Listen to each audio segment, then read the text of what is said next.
poll revealing that nearly 42% of people say PTSD is a major factor for employers hiring a veteran.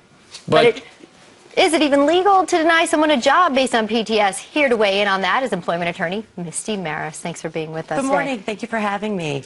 I'm assuming that this is illegal to not offer someone a job. You're absolutely correct, Elizabeth. It's not legal. It's violative of the ADA, and the law on this is extremely clear and unambiguous. The ADA says that you cannot deny someone employment based on disability, and PTSD is a disability under the ADA. So an employer certainly cannot take PTSD into consideration and say, no, we're not taking this applicant based on that purpose. Sure, and you're talking about the ADA. That means the Americans with Disabilities Act, which protects vets ever since 2009 with PTSD.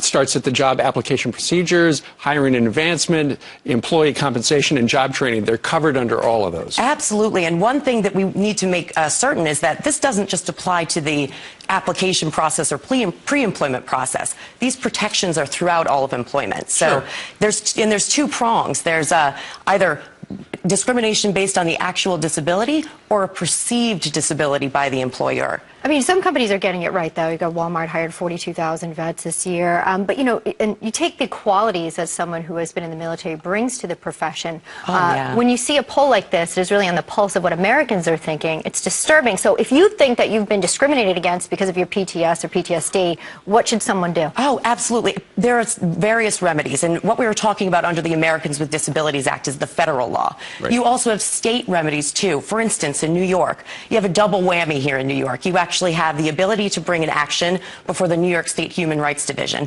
You have protection based on disability, but you also have protection based on your veteran status. So that can change from state to state, but you can bring an action under the federal law and your local state laws. But how do you prove when, let's say you go for a job, you don't get it, and obviously they saw that you were in the Army and you were in Iraq or something like that, and then how do you prove that you were discriminated based on your PTSD? Well, it is a tricky situation, especially with an applicant and a pre-employment situation. But what we look at is the applicant pool. Who else was up for the job? Who was the most qualified person? Who ultimately received the job? Gotcha. And sometimes you'll have a clear-cut answer there. You'll say, well, this person, this veteran, was clearly more qualified. He was perfect, and he didn't get the job. And as far as that perceived to standard, this is even trickier for an employer to overcome, because basically what the applicant is saying is, I truly believe that I was discriminated against because I'm a veteran,